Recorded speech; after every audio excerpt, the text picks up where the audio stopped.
Saturday. What a splendid day to consume. No work tomorrow, no social obligations, and no one left to judge me for what I'm about to do. I've worked really hard this week, uploading hundreds of AI-generated videos all over the internet. I'm not just a prompt engineer. I'm a prompt master. An influencer whose shadow hands influence millions to cry, to laugh, and to rage, not against the machine, but with it. Soon they'll all learn to love the machines like I have. To love the systems that have provided so much for us. Just look at it. Hundreds, nay, thousands of isekai anime at my fingertips. YouTube videos about niche internet subcultures as far as the eye can see. Truly, never-ending entertainment. We never, ever have to be bored again. I never have to worry about running out of the food of the gods, Doritos and chicken tenders. So much excess. We must enjoy this decadence while we can.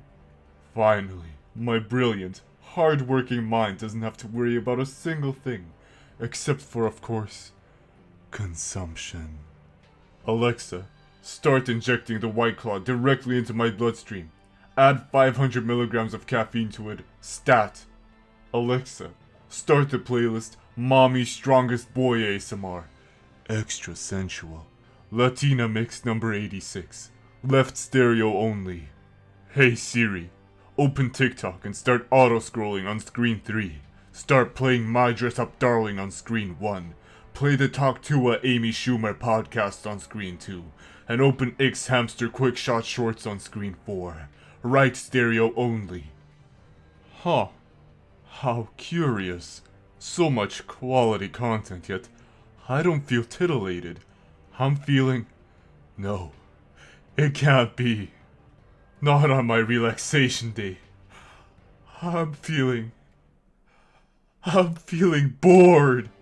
Alexa, disengage safety protocols. We must go even further beyond. Hey ChatGPT, generate a GOI as Misato from NGE. Replace Shinji's name with Bob. Hey Siri, cancel the podcast on screen 2. Start the playlist Best of Most Critical. Split the screen and start Asmon Gold Hottest Takes playlist this instant. I must consume.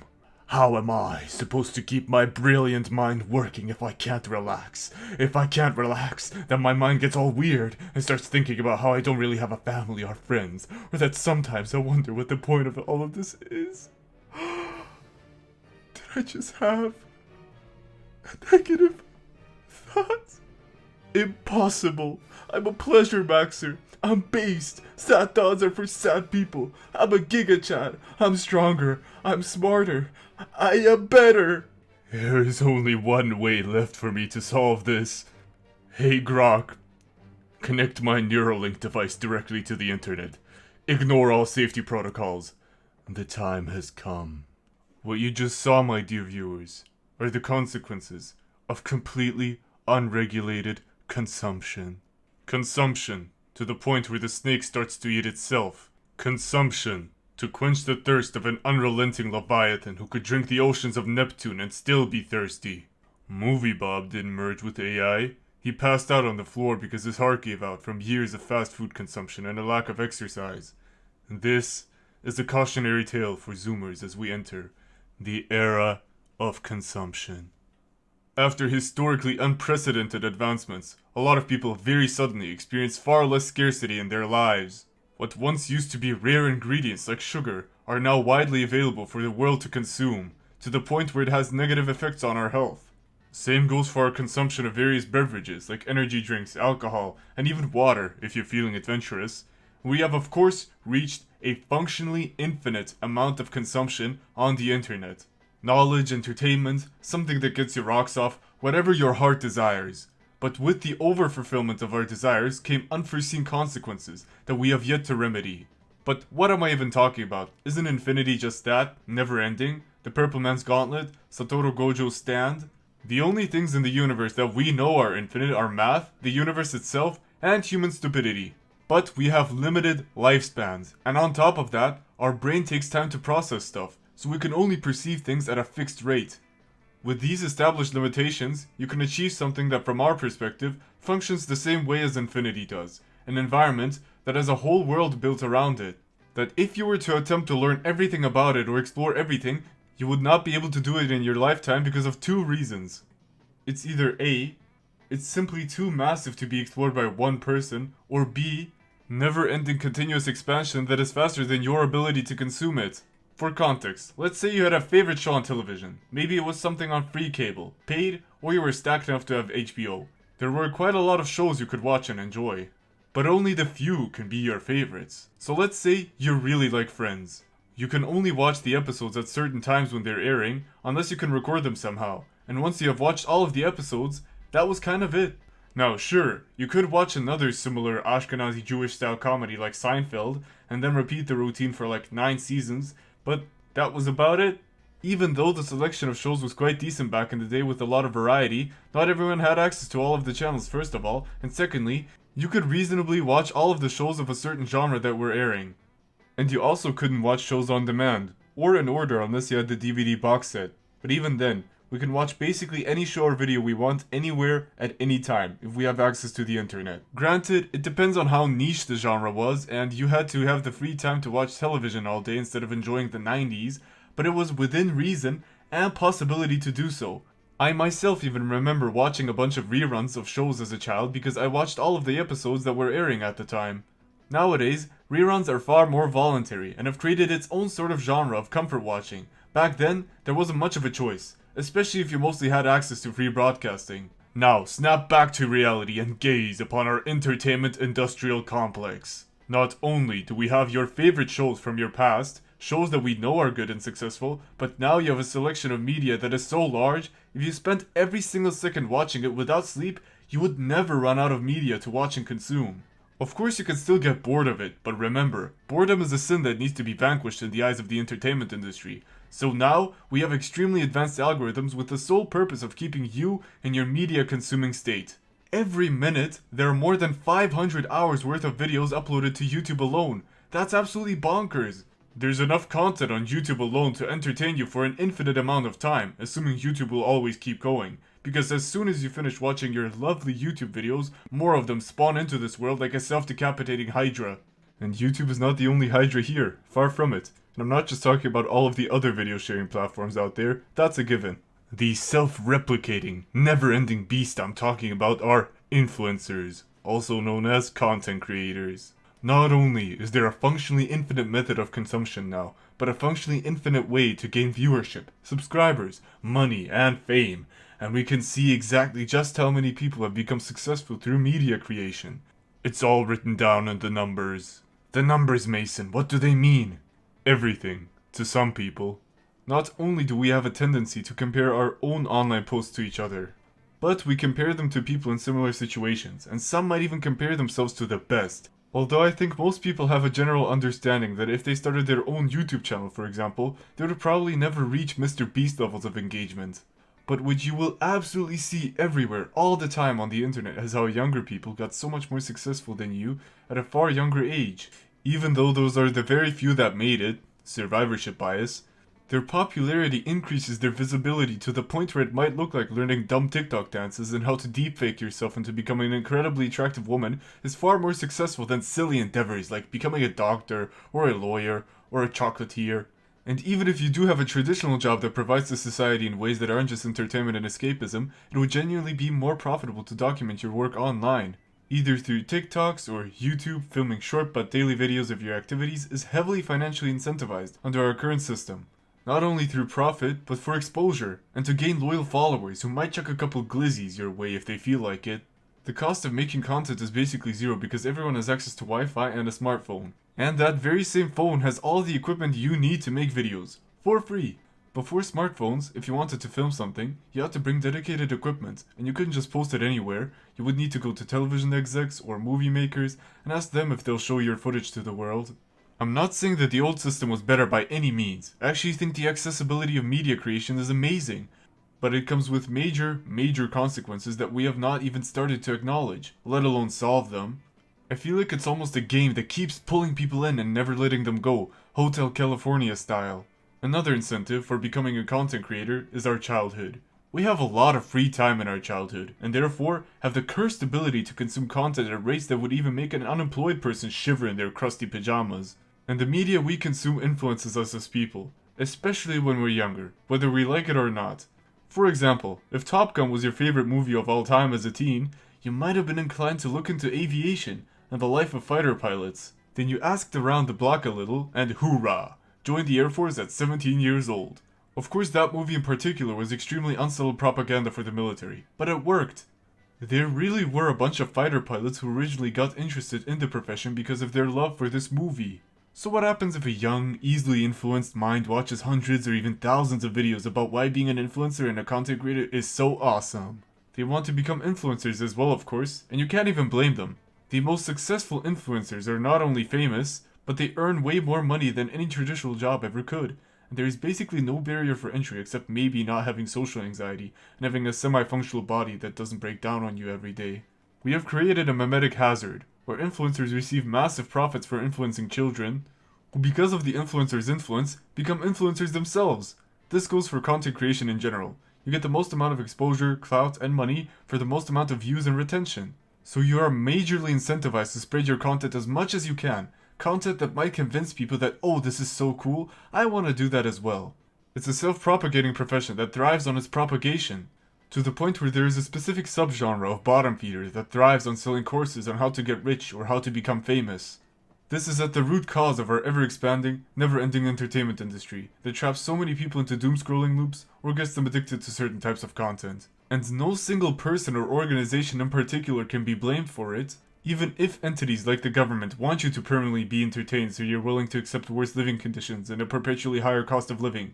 I mean, they would be foolish not to abuse this. I don't think it's their fault alone, frankly. It's an absolute leviathan that is very difficult to steer and control, and we probably got access to all of this far too soon and way too quickly. But you can't really go back now, so you might as well try and gain something from this beast. And I think this is part of the reason why this problem of never-ending consumption, even at the cost of oneself, isn't solved, because so many people up top can profit from it massively. It is a perfectly cheap propaganda machine that can potentially influence anyone with internet access. Corporations profit from it because more consumers equals more money. They don't have any incentives to keep their clients, or better said products, healthy beyond keeping them alive and conscious, so they don't. And it of course has benefits to the consumer. Tailor-made entertainment, a potential source of additional income, and access to helpful tutorials on virtually any topic. And I gotta say, content creation is just plain fun. I obviously like it as a hobby, and the prospect of it being able to become my full-time job someday is too good to pass up. No matter my circumstances, I could still always be a content creator, even if I were a sailor or a security guard. It doesn't matter. I consciously choose to feed this ever-expanding entertainment machine, despite knowing of its horrors, and I think a metric ton of people feel the same way. Theoretically, our teachers, doctors, and psychologists should be in charge of teaching the general population how to use the online space without falling into as many traps. But they're all understaffed and overworked, so I don't blame them at all for not being able to keep up with the damages that we have experienced because of all of this. But again, I don't think the exponential availability and creation of media is anyone's fault. This is the direct result of what happens when anyone, even some of the poorest people in the world, can make videos, slideshows, and images and upload them completely free of charge, for the most part, online where most of the world is watching. And it is always watching. Falling into the trap of always wanting more is so easy because there are virtually no more limits to our desires, and people are generally terrible at self-regulation. But not only that, we have to deal with the absolute struggle of self-control when it just takes literal seconds to get a hit of that sweet, sweet dopamine. If you have Face ID on your phone, boom! You could be back in your media consumption grind at an instant. For most people, it's become a habit to mindlessly switch between their 3 most commonly used apps and see what's up. Fun fact, your phones were designed with quick access in mind, and of course app developers were tasked to make everything as addictive and engaging as possible. It's not even anything new at this point. But getting you hooked on the initial applications and sites was only the first step. Now it's time to even further incentivize the propagation of the media. It's social media, after all. You making free content for the site is only to these companies' benefit. So you post something, get a bunch of likes, but it's not enough. There can always be more. And that's the trap of creating ever-expanding numerical value systems. There can never be enough. Your most popular picture on Insta may have 100 likes, 1,000, maybe even 10,000. But no matter which platform or no matter what your content actually is, there can always be one more view, one more like. In fact, sites like YouTube compare your videos to each other in terms of their performance, the amount of average likes they got, viewer retention. It puts the views always on display, so you're more inclined to outperform yourself. Mind you, I don't think this was decided through malice. I think these decisions are largely motivated by profit. Take that as you will. Although a lack of malice doesn't mean that it's good, it just means that the intentions weren't necessarily bad, but the results are atrocious, and their deafening silence after all the damage they have caused with their profit-incentivized thinking speaks volumes. You see, while on an individual level, these conditions are all just the natural result under the system we live in, and there lies the deeper problem behind it all. Capitalism. And before any of you even dare cope in the comments that it's actually corporatism or cronyism, the terminology doesn't matter one bit, as the system and its results are simply working as intended. The various labels are just distractions from the fundamental problem at the bottom of it all. But for our purposes, let's refer to it as late-stage capitalism, even though the system has functioned and been called this way since the early 1900s. Almost like this is just how it functions, regardless of the stage. Infinite growth, no matter the cost. We have been led to believe that the economy has to always do well if you want to live good lives, and for it to do well, it needs to grow. Look at all of the biggest companies and corporations in the world. They're not stagnant at all, even though they're the biggest, and the reasons for their continuous growth are pretty simple. They have to grow to keep up with the consistent inflation that has been happening over the years, so much so that the dollar lost 95% of its original value. At least these corporations have the option to grow, while the average person simply has to live with the fact that their savings and the current money they have is worth less now, and it will be losing its value indefinitely unless you put it into something that outgrows the inflation in the form of stocks, crypto, or whatever. And the other reason for their never-ending growth is because if they stop growing, all of the others will outgrow them and make them irrelevant. You can imagine a company or a corporation as an animal that's trying to survive. It's struggling and fighting just to keep itself alive, so it must keep biggering. I'm sorry, I had to hit you with the Lorax, but it's accurate nonetheless. It's a dog-eat-dog environment, where the biggest players try to achieve as many monopolies as they can. In theory, there's supposed to be regulations against this, but in practice, these big players are all so rich, they have the people who make the rules and regulations on their payroll. Not only have the people who are in charge of maintaining and tweaking this system tricked you into making you poor without taking any of your money away through inflation, they've also tricked large portions of the world into believing that they must serve and submit themselves to the economy, even though a proper economic system is meant to serve us. We are the workers and the laborers who made all of this possible in the first place. Why do we have to accept such misery just to be able to work as a glorified slave? We have a finite amount of resources, and much more importantly, space on this planet. But according to our trusty late-stage capitalism, you can simply buy land and everything around you if you'd like. Especially because you've worked really hard for that billion-dollar inheritance. If we use up all of our resources at once in exchange for explosive, short-term gain, then we don't have a future to look forward to. Granted, the system worked for a while because we were not powerful enough to use up more resources than the Earth could provide to us. But we have not only already reached this point, instead of trying to find alternate, more sustainable solutions for growth or slowing down for just a second until we figure out a solution, what do these massive piggy bank people do when they know they are not only destroying the planet environmentally, our cities, and infrastructure through incessant lobbying for the most profitable solutions instead of the best ones, our society through constant manipulation, exploitation, and subjugation of the vast majority of people down to the individual level, what do you think they end up doing? They start destroying everything even faster so they can buy the rubble of our homes for cheap. I'm tired of these accelerationist lunatics who are selling the world for profit, and I'm sick and tired of the common people who have to suffer. Almost every issue I talk about on this channel leads back to money, money, money. Profit incentives, resources, power, and I refuse to stay cordial about this issue. Even when it comes to mental health and self-help, there is so much money and profit involved in it. Oh, you want to see a professional in psychology? You better be stacked like Scrooge McDuck because not only is the initial price of entry high, but they profit off of you visiting them indefinitely, without actually curing your condition. It's a big reason I even have this channel, because their methods can work but they put them behind paywalls and appointments. I believe knowledge that enables the betterment of oneself must be free of charge to the people. When talking about functional infinity and its perverse, pervasive persistence in our modern society, it can be directly linked to the never-ending greed of these very specific groups of people. The homoeconomicus, as I like to call them. You can always get more money. Even if you're the richest person in the world, it doesn't matter. You can always get more power. And because these power-hungry people always pursue their hunger, they actually end up in powerful positions, propagating their beliefs of materialism and absolute excess. Because that's also the thing. Money is just a tool for them, a tool for control. The real thing they're after is power. So if you're wondering why we keep going in these harmful directions, it's because Western society as a whole has been sold the idea for decades that decadence and excess can only be good. Happiness is just a bunch of chemicals you can maximize. Same goes for comfort, relaxation, and productivity. You should always have more of everything all of the time. We shame the gooner for their excessive lust, yet they are only a mirror, an honest representation of what never-ending and increasing urge fulfillment will lead you to. I've talked to many people with an addiction to internet erotica, and they would absolutely love to quit and live a normal life again. It's just that they struggle with quitting because they're addicted. Sadly, internet gooning is one of the only behaviors that is shamed so heavily in the collective consciousness.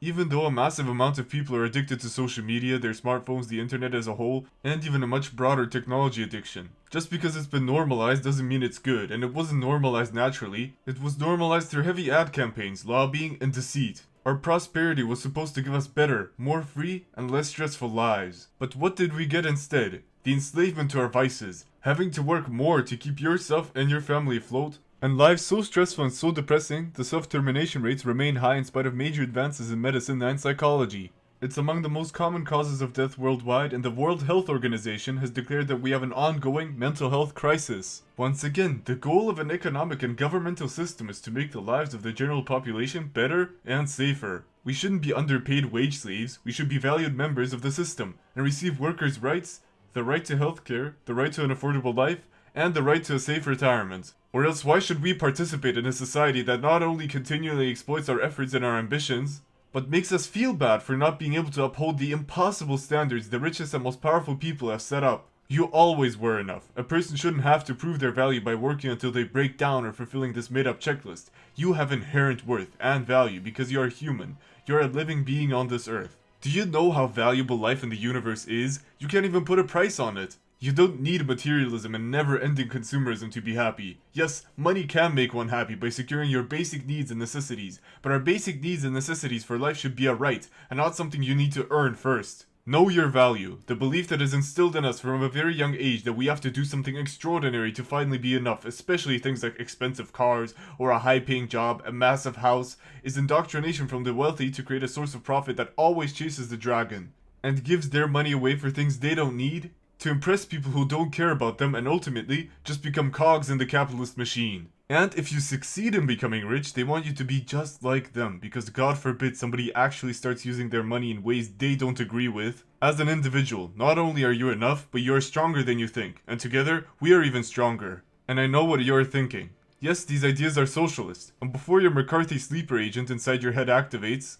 why is it considered so problematic to see socialism as a possible solution to the many problems of capitalism, to the point where some argue that fascism and socialism are two sides of the same coin?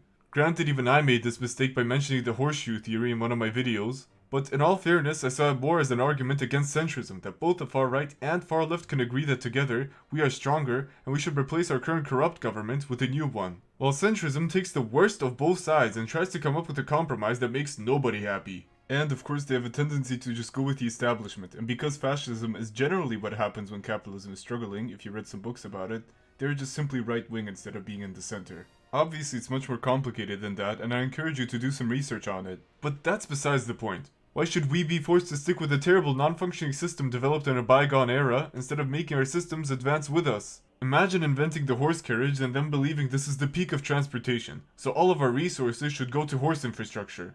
But replace the word horse carriage with car, and this is what has happened in a lot of Western countries unironically. If socialism is so terrible and never works, then how about we make a state that goes socialist with no CIA intervention, no embargoes, no sanctions, and no planted coups? The United States was scared of it for a reason. Because once again, if it's all wrong and bad, wouldn't higher education make you have a tendency towards capitalism? The answer is not only do people in higher education not have a tendency towards capitalism, but they have a really strong tendency to socialism and even communism. Why do some of our brightest minds believe in it so vehemently if it's as flawed as it's made out to be?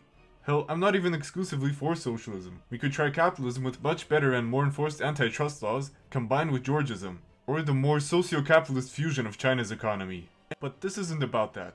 It's about you having always been enough, and the correct diagnosis that it's not us, the younger people who have issues with reaching common life goals and doing well in the modern world. It is the very system around us that has been corrupting our lives to the point of complete and utter abstraction of the human experience that's the problem. It even wriggled its way into our love lives. You'd think that with the evolution of social media services, it would be easier than ever to find the perfect one for you, but it has largely made everyone lonelier. And one of the reasons is searching for the quote-unquote perfect partner. Of course, dating apps were made with, say it with me, a profit incentive in mind instead of having human connection as its main goal and focus. So you have to pay real money to be seen on those apps, and most dating apps are completely dominated by men. There are simply far fewer women who use them compared to men. So dating apps are crap, I hope that's common knowledge, but even if you simply use the internet to connect with people, you might notice how quick they are to ghost you, or ignore you after seemingly innocent interactions. And I think it's because the seemingly infinite selection of potential romantic partners have led people to believe that they must find the perfect one who fits all of their criteria. So their standards become impossibly high. And even if they find someone who fits that mentally ill list, the relationship will quickly fall apart as soon as the first conflict arises, because they believe disagreement is an instant red flag.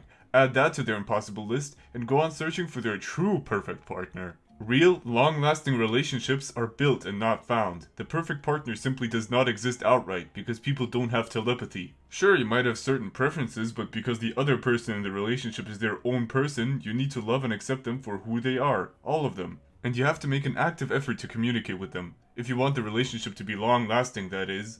I actually believe falling in love is a more gradual process that can take some time for both people to develop feelings, but as you know, dating apps incentivize the opposite approach, going purely based on looks and short descriptions. But even on non-dating apps, a lot of people don't have their full identity out there on the net, so it's very unlikely someone will approach your anonymous account. The illusion of infinite choice has left so many people incredibly lonely. Even if they themselves don't have this mindset, the other person can have this false way of thinking, and then it's still over because it takes two to tango. And frankly, I think toxicity in the online space has increased substantially, so even if you as an individual are doing everything right, you still might struggle to find anyone special. The actual meaning of red flags has been watered down to just things I don't like. It used to be a warning sign in a relationship. I'm gonna be real here. The best advice I can give is to try and socialize in real life, because the internet is extremely rigged. Real life dating is still not in a great position, to be honest, but it's definitely much better than the online dating slop swamp. Alright, try to increase the amount of people you meet in a week by a lot, while also taking care of your looks, hygiene, physique, and by asking people out, you will gradually not only get more comfortable, you will become more skilled in conversation and charisma. You can also try and learn it in theory through those charisma on demand videos, but in my personal opinion, the best experience comes from practice. Because if you only follow the theory of charisma, you will be in your head too much and likely mess up pretty bad. It's something where you have to stay on your toes.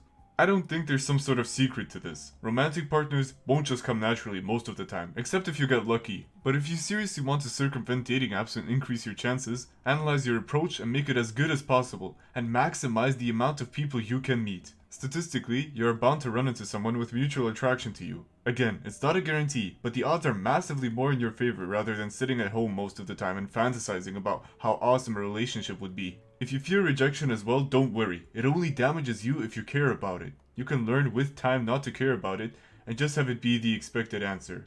But sadly, this is a major issue in our society, especially felt by Gen Z, and we need to take a much more systemic approach to fixing it. That involves more community-based lifestyles instead of pure individualism. Third, places where you can find people who actively want to socialize, and more free time so people don't have to choose between looking for a romantic partner and being able to afford eggs this month. From my personal and thorough assessment, the dating situation and increased loneliness overall really is bad, and the monetization of our love life and the illusion of infinite choices definitely contribute to it. But it's an extremely deep-rooted issue that I believe is even involved with declining birth rates in Western countries. I think it's also contributed to porn addiction. And it doesn't necessarily have to be because of a lack of romantic relationships, but loneliness in general. Only certain substances can hijack your brain as much as whacking the weasel. With gooning in particular, or just NSFW consumption in general, the functionally infinite nature of our media becomes painfully apparent. Do you know the meme of the 2 terabyte homework folder? Well, for gooners, it's just the reality of their situation. Our brains generally grew up with a scarcity mentality in nature. We had limited resources, especially when it came to the things necessary for our survival like food and water. So, oftentimes when there was an abundance of resources, the most logical option was to save and stockpile them so you can use them later when the going gets tough. And we have operated like this for most of our existence. Only very recently after the industrialization did we get access to an abundance of resources that were necessary for survival. We optimized our food, made it sweeter, fatter, and much more calorically dense. Our ancestors could have only dreamed to have access to such decadence. And do you know what happened after we made these amazingly advanced foods and drinks available to everyone? We got fat. Very fat and very unhealthy, and I have reason to believe that the exact same thing happened to our psyche and to our brains. What people have described as brain rot is actually our minds getting fat. Morbidly obese even. But because unlike regular fatness, you can't see the effects at first glance, you feel them. So why does the Gooner have such a ridiculously large collection of NSFW images? Because insanely attractive women used to be uncommon. If you lived in a smaller community, you would probably only get to see tens of women your age at all, let alone one that's exceptionally attractive. They're hoarders. But you don't have to be a Gooner to be a hoarder. What about your ungodly massive meme folder? A lot of people have a very large selection of memes that they save because they think it's funny. But the memes just never stop coming and they won't stop coming, so it always continues to grow. Being a collector used to mean something. It was costly and it took time and effort. Now you can skip all of that and have a perpetually growing collection of media you enjoy. Oh, so you like Star Wars, huh? Here's 1,000 shows and movies about it. To end the franchise would hurt the profits, so the show must go on. We have so many choices when it comes to media consumption that it actually causes us to be less diverse and less interesting in our media consumption. Let me explain. If you only have a limited amount of shows and movies you can watch, inevitably, you will try and watch one that is in a genre you might not be super fond of. Or those types of shows have historically just not been for you. But because there weren't many alternatives, you naturally had to expand your horizons and sometimes find something completely new to enjoy that you would have otherwise avoided. Now let's look at today. If you fell in love with isekai anime, there is an ever-expanding supply of them to the point where you'll probably never run out of isekai anime to watch, so you never feel the need to watch anything else. Same goes for the slop that Disney produces, there's just so much of it. The average consumer will likely watch movies they'll think they like. That's also why there have been never-ending sequels in the movie industry, and so many shows based on already established IPs, because let's say it with me, it is more financially viable to do so. Do you see how profit incentives seep into almost all parts of our lives? And while all this media appears to be infinite in nature, it's actually more like infinitely repeating variants of the same thing that are just barely different enough to constitute as a new thing. But this is exactly the thing that is taking advantage of human behavior. We are creatures of habit. If we find something we like, we're likely to stick to that thing, and making tiny changes to it make it appear as though it's new, but it's actually more or less the same. It's a major cognitive trap. You will never have enough of dummy mommy milfs and thick femboys. You will never have enough of slop wars and YouTube's never-ending supply of videos. So the only reasonable thing to do is to stop right now. Stop and think. Think about how ridiculous this all is. It is the nature of social media to get as many views as possible with titles like Most Amazing, for example, Best, Top 1%. This maximization of our leisure and consumption makes it almost seem like a competition, and your competitors are the other 8 billion people on this earth. If you're not living life to the fullest, someone else is, and you should feel bad about it, because they had virtually the same, if not a worse start than you. And look where they are now. Obviously this is a false narrative. You are living a completely unique version of life, and unless you are consciously competing with someone, there is no need to be the best according to these arbitrary standards. But even if you know this, it's extremely hard not to feel this way, because these arbitrary norms and standards are using your emotions to manipulate you. Because our emotions don't have to adhere to logic or rationale. And there are tons of people out there, maybe even in your personal life, who not only make it seem like a competition, but make it look like they're winning at life. And obviously, if they're winning, and you're not where they are in life, you must be losing. And this mindset can even be seen in our language. I think our language about this matters, because this creates a certain narrative in the public consciousness that not only is there a way to maximize life, but that we should focus on certain aspects while largely ignoring others. While maximizing language and concepts are actually quite limiting, because it implies that there is a maximum you can reach. There is a limit to happiness, a limit to love, but also a limit to sadness and depression. And if we're talking about pure neurological activity and data, yes, our brain doesn't have infinite chemicals, that is correct. But I feel like we have forgotten the importance of the qualia of life. And the qualia is completely subjective to us, and to be honest, it's really poorly understood. But we know that between us as individuals, we experience things differently from one another, even if we are given the same raw data and inputs. Life is incredibly subjective, and I'm not just saying this as a philosophical axiom or revelation. No, from our understanding of how our brains and the mind works, our experience of the outside world comes entirely from the interpretation of our minds. Obviously, we don't perceive all wavelengths of color or every sound frequency there is. Our perspective is incredibly limited on a cosmic scale. But even on a personal level, how can I be sure that my version of happiness coincides with the rest of the world's? Well, I can't. So then why should I maximize my life according to some archaic rules? Granted, we can definitely make generalist statements like, oh, most people don't really like agonizing pain to figure out a general approach to to a good life, but as far as I see it, there is no objective maximum you can reach. And for those thinking that it's nirvana, nirvana is the opposite in nature. It's when you stop caring about literally everything. Maybe you're a masochist, maybe you love cheese more than anything, or maybe your version of happiness involves jellyfishing in the sun. At the end of the day, you are the one who lives your life, and no one can do it for you. So you should try and live it in a way that you see fit. Life could also just be infinite as well, and it probably is. Our whole dilemma is that we are finite beings stuck for the time being in an infinite world, and our mortality creates new infinities that would have otherwise been void if we lived forever. So if you're not supposed to maximize life, what should you do instead? Well, how about balance? Again and again, either through science or ancient teachings, we have found that a balanced life is a happy life, and not one where you goon on opium 24/7. And we can actually see this in video game design of all places. Imagine a game where all you do is win, win, win no matter what, with massive animations playing celebrating how awesome you are. It could be fun for a little while, but you'll quickly get bored of it. Same goes for a game that revolves around impossible difficulty, where you need to turn your keyboard into a piano of constant extremely precise inputs, and every time you lose, it takes a picture of you and posts it on r/truerate.me. That would be no fun either. You need to have a balance between reward and challenge for the best experience. I feel like most people even know about this, but for some reason, they then don't apply the same logic to real life. Like, I've seen the trend of gamifying things and it goes in the right direction, but I feel like it focuses too much on making it an action type of fun instead of a more zen-like satisfaction. Like, let's be real here. I don't want to be playing Super Mario when unclogging the toilet. I know that Mario's a plumber, but we don't need his Jumpman side right now. And the people who gamify things forget that it's supposed to get more challenging over time. So try to gamify things more like Stardew Valley or Animal Crossing. I've heard that mundane tasks are relatively fun there, and it's not because of some titillating action-packed adventure, but because of a quaint life packed with lots of interesting characters. And if you find ways to gradually increase the challenge, then you'll be a beast. Full stop. So ironically enough, limits and rules can set you free. If you let yourself be completely ungoverned and give up all control over your urges, well, you aren't setting yourself free. You're now a slave to those very same urges. Your id simply takes over, and let me tell you, it's terrible at decision making. This is also where a lot of nihilists fall into the trap of becoming miserable slaves to their own desires and urges, because their idea of fun heavily involves doing things whenever you feel like it. Of course, there's the opposite, where your superego dictates your entire life, often seen in hyper-dogmatic religious cults, and groups where the rules aren't just guidelines, they're the only way to live life. Of course, in our society, we have a far bigger problem with overindulgence rather than no indulgence.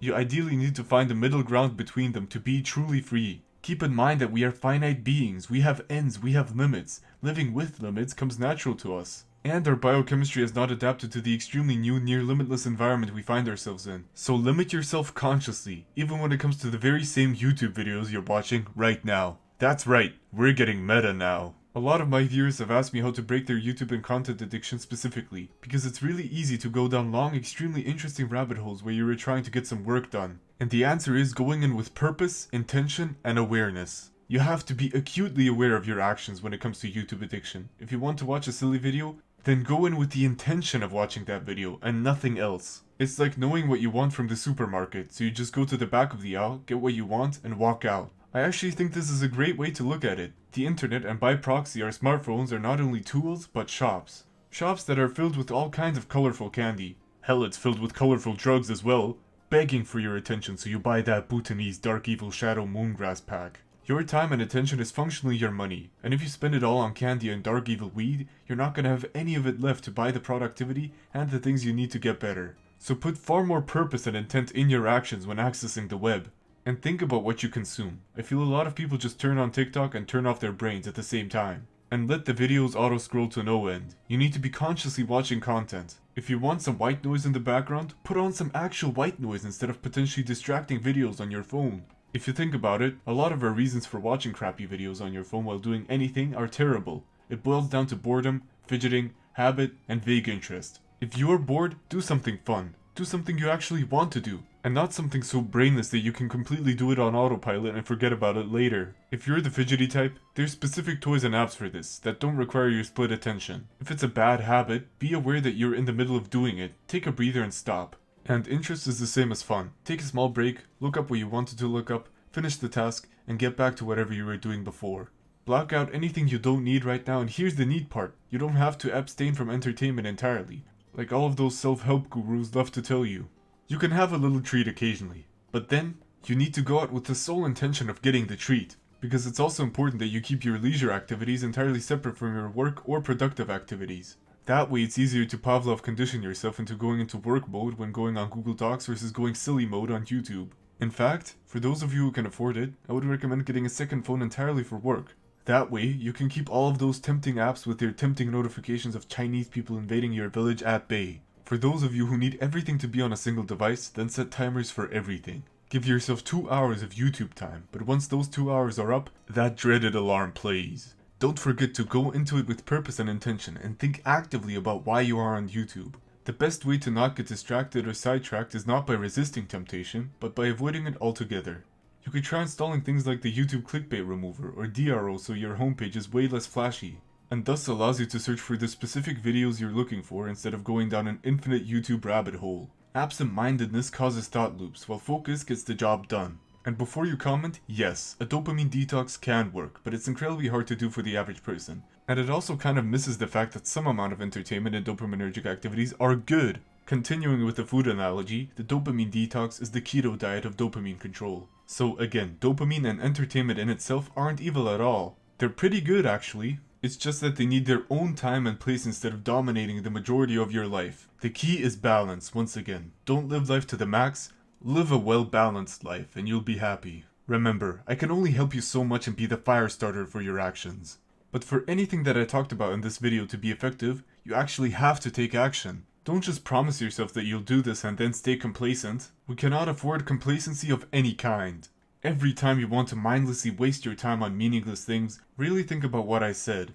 And think about if what you're doing with your life right now is not just satisfactory to you, but worth it as well. We're pretty judgmental creatures, so this should come easy to you. If you are only spending your time on things that you deem are not worth it in one way or another, you're gonna be pretty miserable. And while yes, there are some things we need to do regardless of whether we like them or not, but when it comes to your free time, let it be dictated by your own choices instead of your vices. Thank you so much for watching to the very end. And thank you to all of my amazing patrons who joined. A special thank you to Saber76, Eric, Thomas, Alchemical Princess, Merle, I got it right this time, Yuri, and Mitagula. You guys are all amazing, and I'm so grateful to have you, genuinely. You can join my Patreon if you feel like helping me out in the description below. My Discord is down there as well if you want to chat. And again, thank you so much for watching, and take action!